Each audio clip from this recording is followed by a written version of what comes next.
तारकं सदा विमुक्तिसाधकं कलाधरावतंसकं विलासि लोकरक्षकम्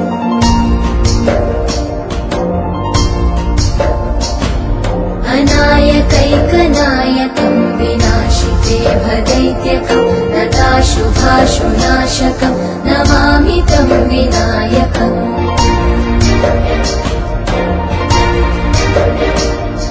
न तेतरातिभीकरं नवोदितार्थभास्वरं न मत्सुरादिनिर्जरं न ताधिकापदुद्धरम्